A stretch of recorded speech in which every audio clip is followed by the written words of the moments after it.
Our Chelsea week, episode 4. How are you? I'm all right, mate. You look so healthy. I think this detox is starting to pay dividends. Look at you. Not a detox. It's almost.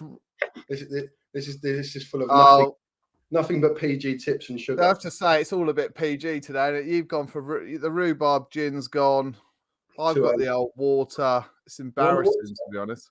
Yeah, no, it's that time of the month where I need to detox a bit more. Talking about a month, it's a full calendar month since we've been doing this. Over 1,500 people have viewed it, which is amazing in all, which is good for a first-time show, I would say. I haven't confessed this yet, but I reckon at least 500 are from WhatsApps I've sent to my friends, and they've probably clicked it and not watched it, but there you go. It doesn't matter. Yeah, I always like it when your mates have to lie that they've seen something. I always like throwing something in. I say, do you like that joke at the end about 44 minutes? They're like, yeah, that was real funny, that. Yeah, it was real good how you put that together. No, I didn't say it, mate. Didn't say it. The trick is to tell them that they're mentioned in it. Yeah, exactly. Yeah, then they're all ears. Mind you, to be honest with you, last week's live show, I will just shout out Sam, who's that guy on Twitter. I mean, his knowledge is really good ideas, really good questions, really good thoughts. He was right on the ball. He's certainly on the best. He's certainly someone we have to watch out for in the future. I'm surprised he's probably gutted it's not live today, I would have thought. Yeah, but this is your channel. This is your thing. At any moment, I could be replaced. I am the rapper Benitez of this show. Mate, I don't work without you.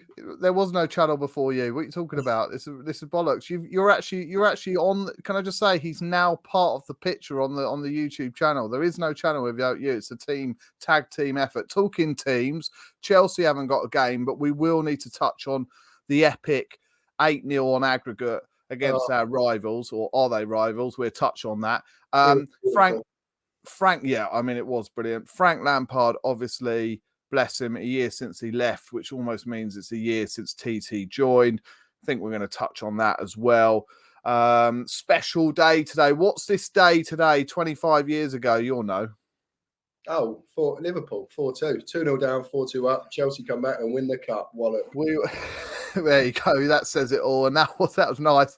And to be fair, that was just a special day. It was actually more important than the football match itself. Actually, what happened that day, the momentum we got, it went on to many more trophies. I actually think it was a turning point in that whole side's belief that they could go on. They were brilliant players, but to turn that round, we just were a different animal from then on in, especially around the cups.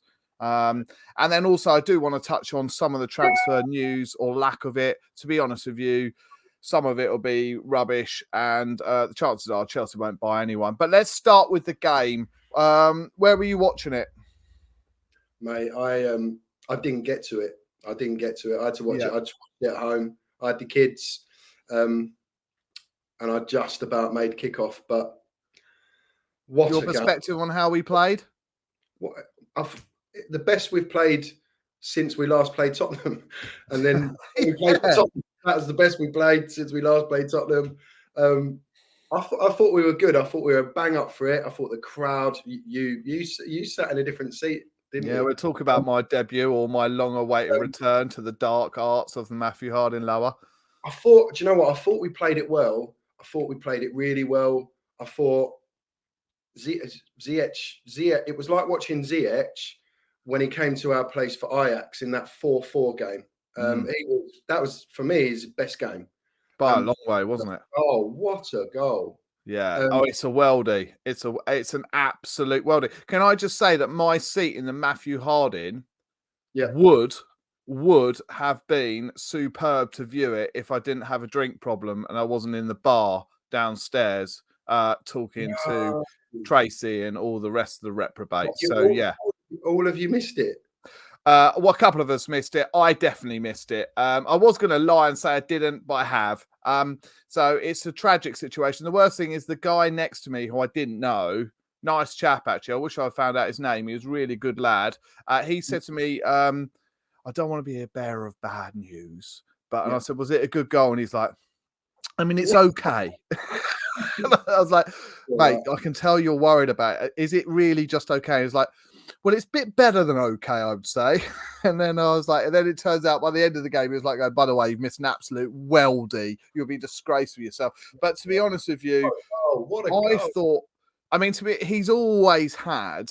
I mean, it's not one of these ones now where I react and go, "Oh, Ziyech is the best player in the world," but actually, he's always had a cultured left foot. A lot of left footers, you'll know this, playing football like I will. They've often good strikers of a football. They always will. It doesn't even matter if it's amateur level. They tend to hit a ball quite cleanly. It may be just because you don't see it as often, but they often be good strikers, and he's definitely that. But it's the poise and technique to bend it in a corner. It actually reminded me of his goal for Ajax. I saw once actually where he did bend it in the top corner. He's done it before. He's got previous, hasn't he? He does. So, but what about generally other performances that stood out for you? I mean, obviously we can talk about all that debate about, oh, don't we need to buy left backs? And Roman doesn't love the club anymore. And it's like, oh, what about the lad who's filling in there? Now everyone's gone all quiet now, aren't they? Because he's doing all right. Hey, do you know what? I actually quite like it. I quite like watching the game. I prefer to be there first and foremost. But when you watch the game on the telly, obviously you get a great view from the side of the pitch, which I don't normally watch the game from the side of the pitch. We were just on it. There was a couple of times in the first half where I thought Jorginho looked a little bit iffy in so much as not a bad performance, just iffy. And a couple of times, they feel like they were getting at him a bit, or just on the ball? You felt like I feel like George's natural instinct when he receives the ball from a centre back is to play a first time pass back, so that a Spurs player, an opposition player, will chase it and then he'll free himself in space again. And there were a couple of times where it was played into him, and he played it first time back. And when you're watching it on the telly, Spurs had dropped 10 yards off him, knowing that he was going to go back. So actually, he could have turned and moved the game. And so it's really interesting when you watch it on the telly properly, sober, but he didn't play badly, but it was you can see what other teams and what Chelsea had worked on. And we'd worked on beating their press. I hate all this modern stuff, but teams now press and you've got to get through them and in between the lines. We did it amazingly. For me, the two best players on the whole pitch was Sarr at left back and Mount in the middle of the pitch. That's not to say that Ziyech wasn't man of the match. He obviously scored that amazing goal. And by the way, his cross in the first half, the flat cross. Is that over to Callum Hudson-Odoi where he gets? What about that one when he heads it back? That's from Ziyech as well. I remember seeing that. I think Callum should do better. I think he's half thinking he's going to get clattered there. To be honest, I think he should really head it. Yeah, it's one of those left winger headers where you don't fancy. You think, hold on a minute, I've got a week off next week. I'm off to Africa. I don't want to run into a post. And it was one of those ones, wasn't it? I know that he's on holiday this week, and rightly so. I think that's a really good appraisal of it. I think that's one of the reasons, which sounds like I'm a boring old fart, but that's one of the reasons why I enjoy sitting where I do sit in the West Lower, because I enjoy watching the games. It's a lot of money now, and I like singing away from home, and I enjoy the crack, but I do actually like watching live football from the side.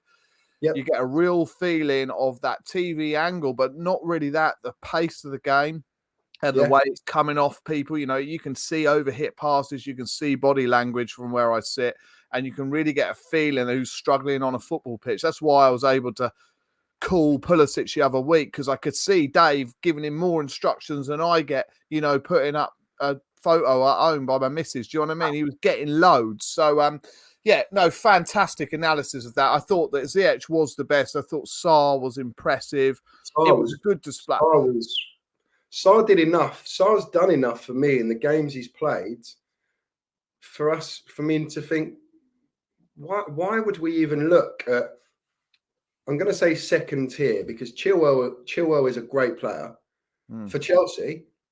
And if we sign a replacement for Chilwell, ultimately, Chilwell should, touch wood, be back, pre-season, summer? Yeah. He's out for this season. If he comes back the same player and gets himself fit by September, October, in my head, I think there's no way the club are going to splash out on another Chilwell, as in another 50 million player. So what we're going to end up with is your kind of second tier. We don't need it. We've already got it. Yeah. I do think I do think, and I will touch on this, and there was something this week around a lot of people saying that, Man City have players of £50 million in every position. They have this, they have that, the other. We should buy these players. Why aren't they here? But the reality is, and this is the reality of the situation is, as much as we've touched on this before, but Roman is in the business of reducing his net spend. And that's fine. He's still paying big money for the final pieces of the jigsaw. He's been a bit unlucky because in his world, he thought Lukaku would make the difference. He did, of course. We all did. So we won the Champions League and we were top of the league until we lost a couple of key players, but we've never had a centre forward firing. So he thought that would be it. So now everyone's going, oh, he needs to buy this, he needs to buy that, he needs to buy the other. That's not the case. The reality is Liverpool were unable to mount a title defence and have a go at defending their title because they lost key players. They weren't able to buy to solve because no one can during the season. So you just have to get over this fact. The fact of the matter is they didn't want average to replace good, and it was no point. No, and also, and here's a stat. Like you and I don't speak before we do these. By the way, here's a stat that I read about 3 or 4 days ago. I looked it up. Chelsea's net spend is in the positive since we won the Champions League in 2012. Yeah, that's 10 years ago. We have made a profit on players in versus players out. Yeah, well, if you want to do it in simple terms, spend money.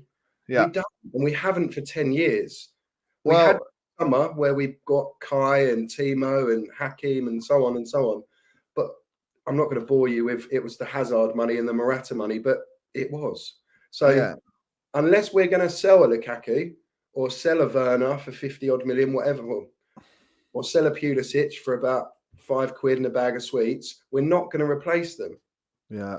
No, I think personally, just to touch on Tottenham, I'd agree with that. The other thing is, well, we'll talk on transfers a bit later, but one of the things that did come out, away from how he played, look, I was really pleased that all 11 guys, obviously away from the keeper, so 10 outfield players were celebrating the goals together, including Lukaku. There was a togetherness. We had said that we didn't think it was a panic, that Tottenham would galvanise the troops. And it looked like there's no problem. There's no rift in the CAF. All that stuff about the camp being upset. It's water under the bridge. They go on a nice holiday and we go again, don't we? We're going to win the Champions League, mate. Yes, are we? I wonder what our odds are. We can't be very long. 16-1, we are. Are we? Which is outrageous. 16-1. 16-1. I had a look this morning. Of course, 16-1's worth a tenner. It's worth more than a tenner. Jesus Christ. Well, all I can say is if we get through Lille, by the way, you going to Lille, aren't you? Yeah, I'm going to go to Lille. Just in case my partner watches this, I am going to talk to you about that in due course. Home and away. I'm going to the home game. Now, I would like to go to the away one, Sam. That's my partner. Sam, he's been a good I'm hoping to go snowboarding, actually, and be one of those real Hugh Ray Henrys who goes a couple of days on the slopes in Lavorias and then toodles up through the north of France to watch the game. Are you actually doing that? Yeah, I am, yeah. You are just unbelievable. You're I knew that was going to go down. I knew that was going to get that response.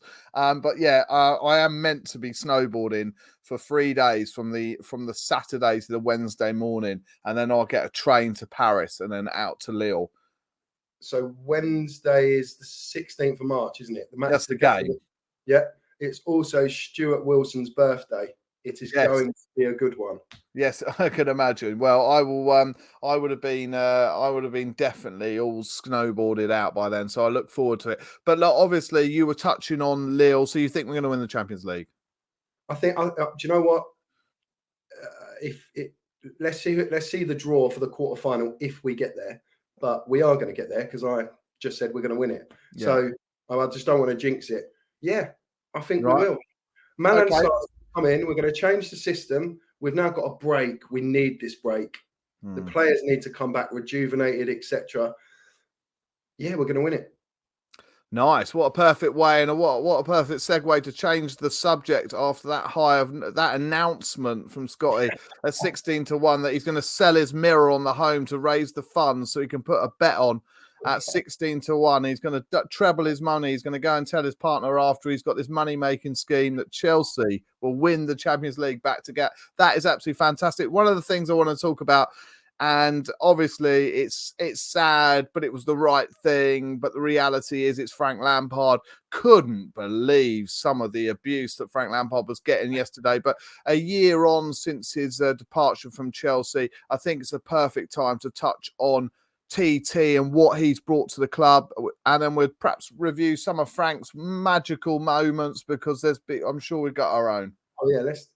Well, first and foremost, positive vibes only. This show is nothing but smiles and positivity. Frank Lampard is a genius. Yeah, I love him.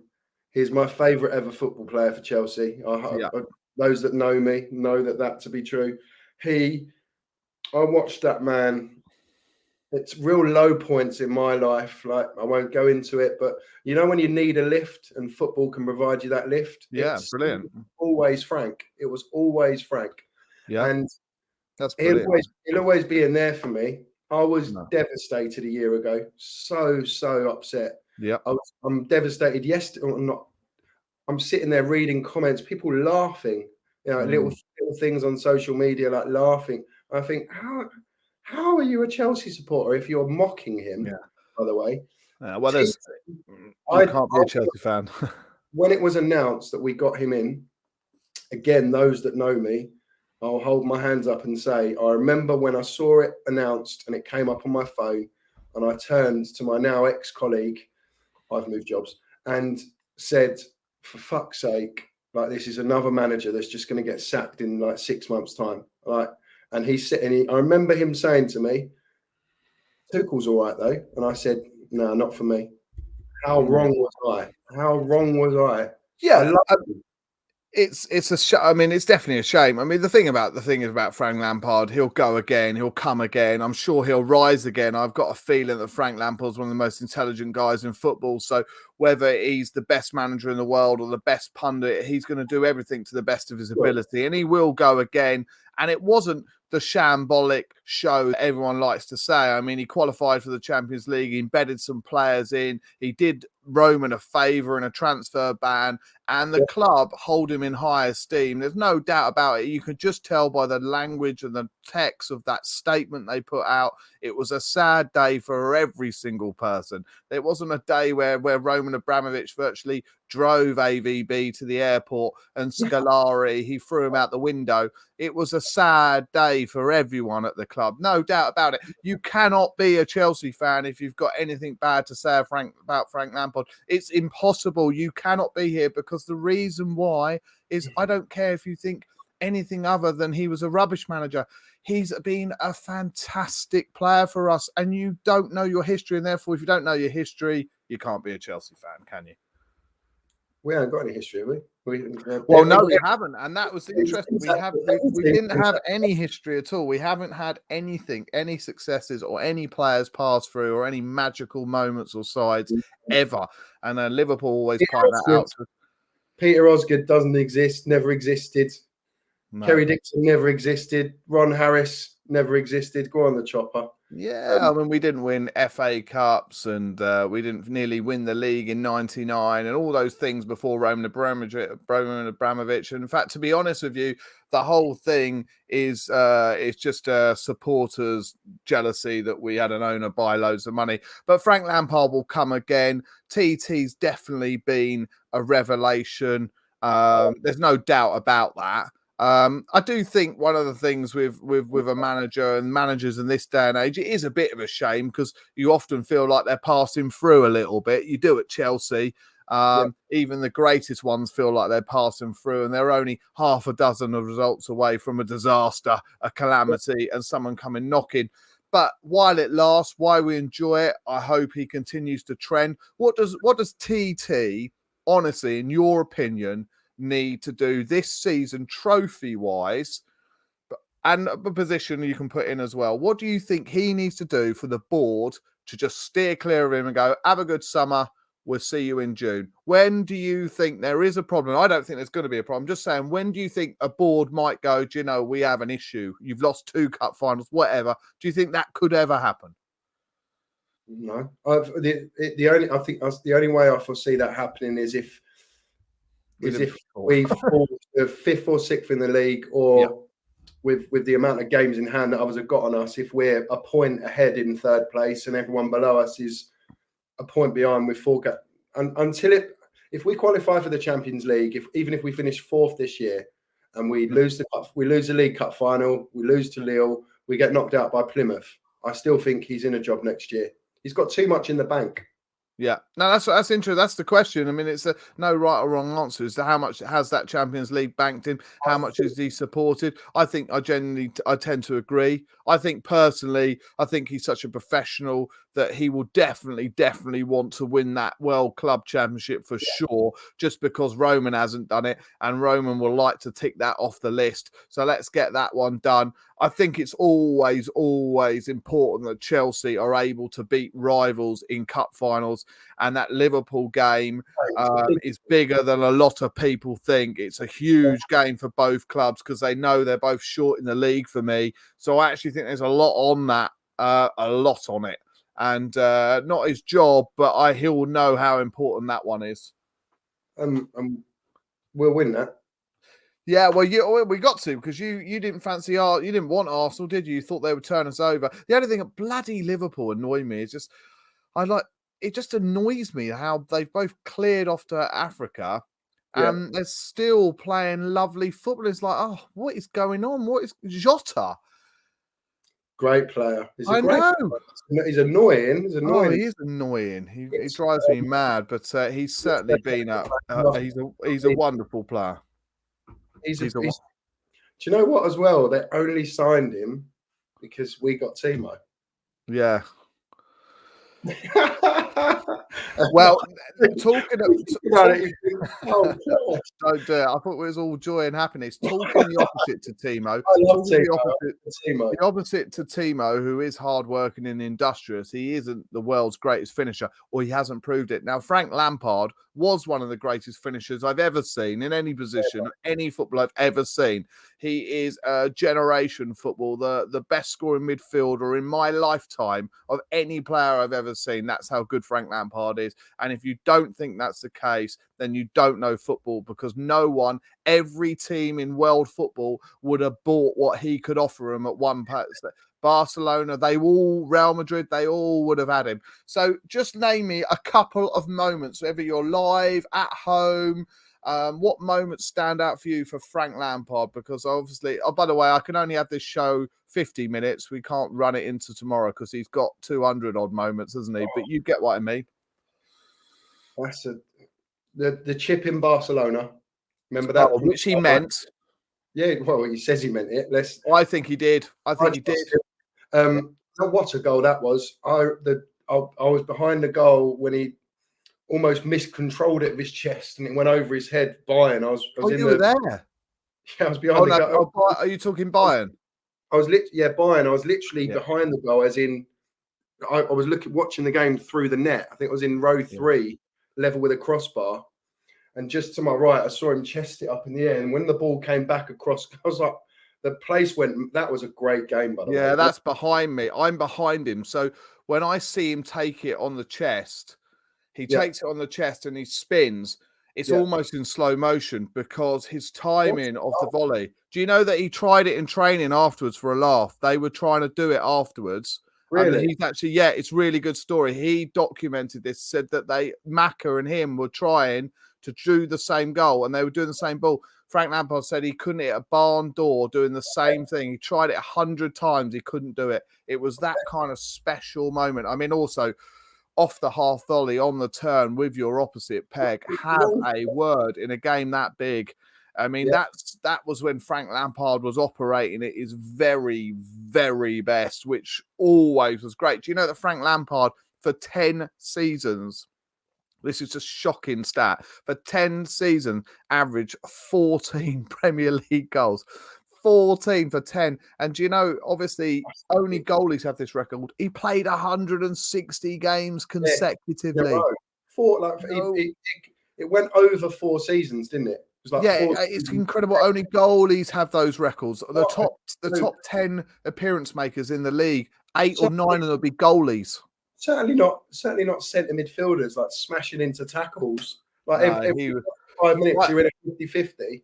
I've got a couple that I want to say. I mean, and I don't want to get upset, but the penalty, Yeah. wow. But yeah, I mean, I don't want to touch them because I've lost people of that nature, and that was yeah. I mean, that's just an amazing guts, courageous. His dad in the stands, wow, just absolutely amazing. So we'll gloss over that. One of my absolute favourites, though, which is underrated and probably wouldn't be talked about. He scored a last-minute winner against Stoke, I believe, on his left peg. We were Scolari. 1-0 down with about Phil yeah, Scolari. we were 1-0 down. A goal. Yeah, it's a really great strike. Yeah, it's on his left peg. It's absolute. The thing about Frank Lampard, he could also he often was such a clean striker of the ball. They don't deviate much. When he hits it real clean, that left foot shot, it never moves at all because he goes straight through the back of the ball like an arrow. And we were 1-0 down, I think, and he scored the winner. We were 1-0 down with about 2 minutes to go. And Lampard, we made it 1-1, and then Lampard scored that. And that is one of the loudest noises. And it may only be Stoke, but it's a special day, that. It was like the 95th minute, wasn't it? Yeah, it was 95th minute. It wasn't my end, it was Shed end. And he literally, the whole place went completely mad. And he has scored some classic goals. I mean, obviously, there's been some brilliant thunderbolts. That I always like the goal in the cup final. I think he got a left peg against Everton when he swung. Flag.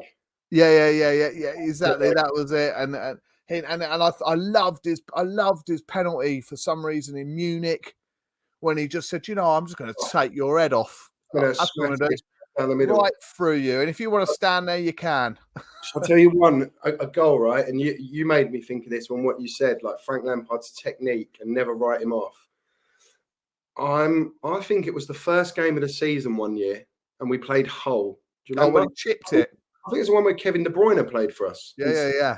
Mourinho when he came back. We beat peg Hull in the far corner.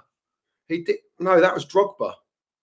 That was Drogba in that was Drogba in at the Shed end, wasn't it? When he mishit left foot cross and dinked it. The one I'm talking about, Hull, he gets rolled back. It's away from home. That was Hull away. Yeah, sorry. Yeah. It was so good. This one was, we had Hull at home. I think we won 2-0. Mourinho was in charge, and he missed a penalty. I can't remember the whole goalkeeper, but it was an old Scottish guy, I think, like in his late 30s, saved a penalty in the first half. And then Frank got a free kick, probably the furthest out free kick he's ever scored from. And it was level with the 18-yard box as you look at it on the left. And he levered it. And it went in the corner. Yeah. And I remember when I got home watching it on the telly, thinking that goal never gets spoken about. Watch that free kick after this. Lampard free kick Hull. That sums him up. Misses a penalty. And then 10 minutes later, is like, I'm going to score from 40 yards. Yeah, but he also scored. This was a crazy day, actually. This was one of my favourite, my best away days. But it might even be in the top 5. Away at Fulham, when Robben went past about 15 players that day. He went past stewards. He went past members of the crowd. He went through the car park, and then he decided to score. Well, Frank Lampard starts that route that day with a free kick from about 85 yards, where he just goes out the way. I'm just going to bang this, and he just literally rifles it in the corner. Who was in? I remember that goal, and it was in the away game, isn't it the famous Van der Sar? Was it? I thought it was Mark Crossley. Oh, it might have been. I think Van der Sar might have moved on, maybe. Yeah, he was at the end. Had moved on by then, but he was obviously there for a while. But that was a cracking away day. Frank Lampard, we absolutely owe you so much. 4-1, yeah. We literally Thiago scored for us. Thiago scored. He scored. As I said, Robben scored twice. Oh, yeah, he took one off Johnson, didn't he? He nicked one off someone because he was greedy, and then he went, "Oh, watch this," because that's the famous dummy when Roman throws a dummy. Yeah, it's the same sort of dummy that Solly March was throwing Pulisic last week when he was putting him on his backside. Yeah, but he literally threw him a dummy, and then 3 of them fell over. Literally 3 of them, and it was one of those moments where they're all on the floor together, going, "Oh, you're down here as well, are you?" Yeah. He's just thrown me a derby. It's a bit like Maradona with Peter Reid in the World Cup. You know, it's one of those. What a player! What, and it was Ian Robin's birthday this week as well. Yeah, I mean, to be honest with you, we'll do a segment on the players that slipped who left too early. But my word, Ian Robin, he was a great footballer though. He had it all at Chelsea. That there was an 8-month period where it was unplayable. I don't know, there's that goal at Newcastle where he runs the 100 meters in about 8 seconds. Now Everton at home where he's running down the right. Yeah, and like that game was 1-0 as well. These were the Newcastle one was in extra time. We drew 0-0, went to extra time in the cup.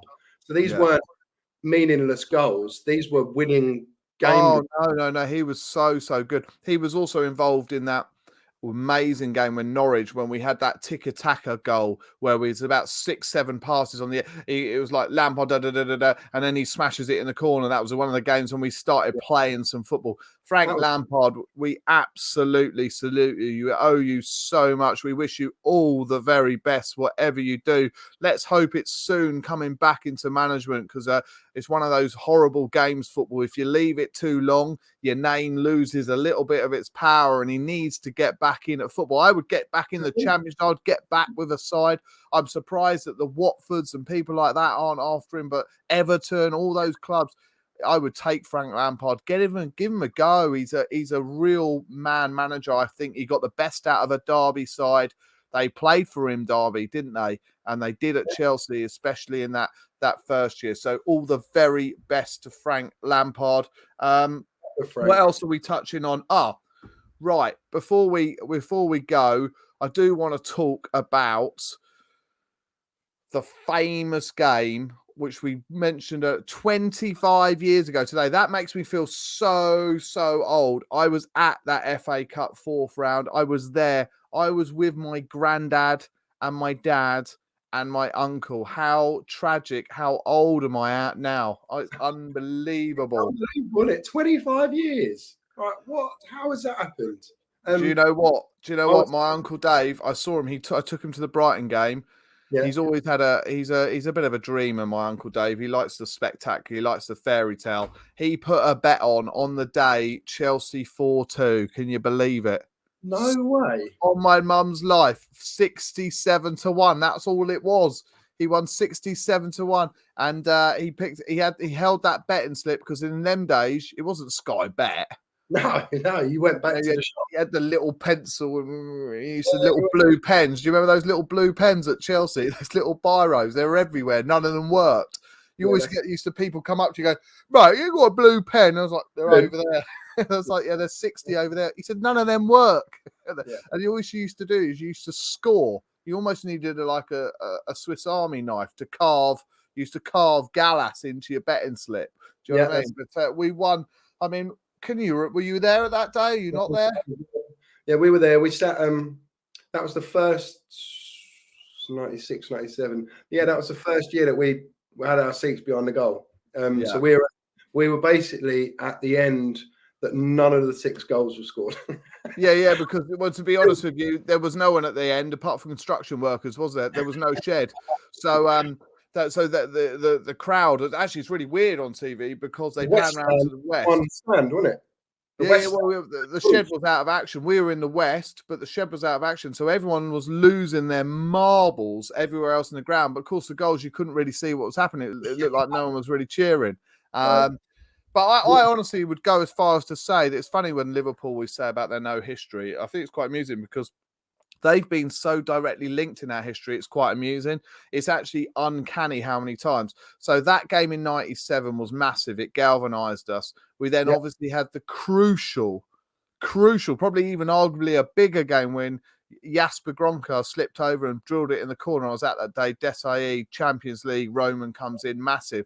It's also the first trophy that Mourinho won was against Liverpool. And then you've got, I think, Steven Gerrard might have fallen over once in a game, I think. I'm not sure, can't remember it. So Liverpool, for all their jibing and all their digs, have been victim to us quite often. They've lost in an FA Cup final to us as well, again, you know, so they quite often have come up short in the last 2 decades anyway, to be honest. So it's quite funny. You know, here's a stat for all the Scousers.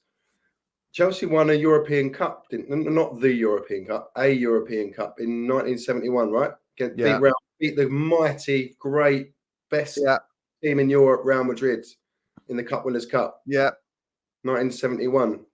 Liverpool hadn't won a European trophy in 1971.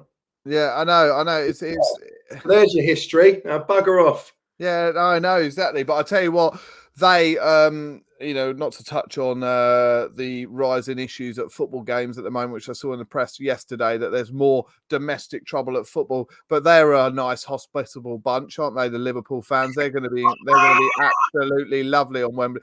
Let's pan down Wembley Way. Let's see what's going on. And I imagine there's going to be. They're going to be an absolute delight. I'm really worried, actually. I haven't said this to the wider audience, but I'm slightly worried about having to do that half marathon and then get into the game. There could be a chance that you might be getting, I might be giving my ticket away because I don't know how much I don't know if I'll be able to make it, mate. You just got to run faster. Stop making not that. No. I mean, and I can make the run. I actually don't know if I can physically make it. I might be one of those guys who needs to be airlifted in. Do you know what I mean? That's fine. Yeah, so it's going to be a special. It's going to be a special occasion. And actually, to be honest with you, with not much football coming up at the moment. Obviously, next week is the transfer window deadline. I don't know. I feel like a little bit gutted to hear that Dave or Cesar Azpilicueta, it might be moving on to Barcelona. Do you think that's a bit early at 32? Yeah, I don't believe it. I can't believe it. I mean, I know they're only offering a year, but I mean, I think that's just. I know he might consider Barcelona a dream move for himself, but I mean, actually, at 32, I'd be. That's a massive loss to Chelsea Football Club. Too soon. The guy's been there. He's been with us 10. He signed this summer. We won the Champions League, didn't he? Yeah. Same as Hazard. When he gets over, he's been there 10 years. He is the club captain. By all accounts, he is incredible in the dressing room, particularly with integrating younger players. And he's just an absolute credit to the club.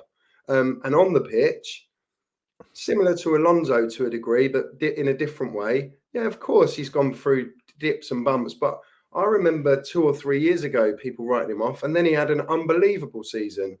So he's got better as a footballer as well, hasn't he? I think in reality, of people who don't know that he's come on years in his 10 years. The last 5 years has been him playing his best football in terms of his distribution, getting his head up, his crossing's improved. He's also one of the most versatile lads in the change room, and he would never moan. He'd run through walls for you, wouldn't he? And yeah, he definitely would. He definitely would. He loves a tackle, that boy, and he worked hard. He's an asset. I understand. Look, I'll understand if he chooses to go and spend 2 or 3 years playing for Barcelona. He's Spanish, and they are a massive football club, and they're in need of players like him joining them to get them out of the unfamiliar mess that they're in. And Xavi is a Paul, right? You mentioned Frank Lampard as a manager. Xavi's got a big job, but he's a Paul. I get it from his point of view, but from our perspective, if he would stay, if we offered him beyond 1 year, just offer him 2. Like, we've got to. I read today Kevin De Bruyne's 30. Kevin De Bruyne. So if he was a Chelsea player, and he was out of contract this summer, we'd be offering him 1 year when other clubs would be probably offering him 4 or 5 year contract. God, it is worrying. It's funny, actually, when you think about that. I think I saw a post from you the other day, which I really liked. It was good. Well, it wasn't really like because it made me feel sad. But Sean Wright Phillips' lad plays football. And is about to become a dad. I stopped counting at 32. So I'm like, I don't know how old I am. No, I'm going backwards. My name is Ben. I'm going Benjamin Button. That's why I'm wearing my hat back. Says I'm lying to myself. Do you know what I mean? I'm buying Air Force Ones. It's embarrassing. You know what I mean? I'm buying Air Force Ones. I've got a snowboard. I'm buying all sorts of stuff. I'm YouTubing. I'm vlogging. Who am I? Who am I? I'm a changed man. I'm not vlogging. Of course, I'm not vlogging. I'm talking. I'm not vlogging. I'm not a vlogger. But you know what I mean. I'm a YouTuber. We've got a show. We've got a reputable show that 8 people enjoy. 12 people. The 12 disciples. They really loved it. That's 6 now. I do absolutely love I do actually love the people who've tuned in and taken the time out of their life to watch us talk Chelsea. Talking about, just to finish on that note, because 45 minutes we're going for, a half of football and some stoppage time. We've got a couple of minutes before the board goes up. Transfers. Today there was some stuff around some of the centre forwards, some of the strikers. This is going to make you laugh. Have been quite unhappy with the treatment they're receiving from TT. Is that just sour grapes because they can't hit a barn door and are in bad form and they're just moaning, or do you think there's anything more to that? I won't give too much away, but I worked for like a national newspaper for years, and I know how it works. And we're on a football break. Yeah. Right. So there's no games. Yeah. Good point. Well made. Newcastle are buying players, and I certainly know how it works at news desks. There might well be a player that's said to someone, "Do you know what? Like he's wound me up a bit," but I absolutely don't believe a word of it. Yeah. Honestly. No. Where there's no football, there's no game tonight, there's no games this weekend. They need stories. And again, I would just say this to anyone that is worried: Chelsea are not a very well liked club, and that won't last forever. And the reason behind that, and I've asked this question for years, working within the industry, and as someone that studied to be a sports broadcaster and failed. The reason that there are certain clubs, and without naming any names, that tend to get favoured within the national press and now websites is because the editors and sports desks, they all have clubs. They're sports fans, first and foremost. Who were that most of them are in their 50s, the journalists that are firing out these stories. Who were the biggest clubs? Who are their childhood clubs? They've all got a club. Liverpool, Manchester United. It's the same probably with officials. They dominated English football in the 70s, 80s, and 90s. And without being horrible or saying anything that I shouldn't, that cycle, there are far more Chelsea supporters in London and surrounding areas in England, the UK right now than there were when you and I were kids. Things will change, but it wouldn't surprise me if you've got Tottenham, West Ham, Liverpool, Man United supporting news desks firing out negative Chelsea stories for simply just to destabilise us. Yeah. And if Timo Werner, Havertz, Pulisic, Lukaku, if they're annoyed that Tuchel is coming down on them in training, start doing your talking on the pitch and banging the ball in the back of the net. Yeah, and at the end of the day, I think it's a really good way to sum it up. Look, Scotty, I will see you. I mean, this is a bit of a long break. Is it Plymouth? Plymouth, yeah. Plymouth. Oh, I think Saturday lunchtime. Saturday lunch. Okay, well, that's cool. Let's do a show next week, which finishes off the transfer window where that guy wears that silly yellow tie and no one moves. So we'll talk about that. We'll talk about the Green Army. Green Army. And I'm going to task you a little bit of homework to do some research on the teams we are playing at the Club World Championships. I think one of them might be Melbourne or Sydney. No, maybe I'm wrong. If we get to a final, but we'll do a show next week and catch up. Perhaps we'll do it live so we can get some interaction, because then maybe when we run out of things to talk about, they can tell me, look, why are you wearing your hat backwards? Mate, absolute pleasure.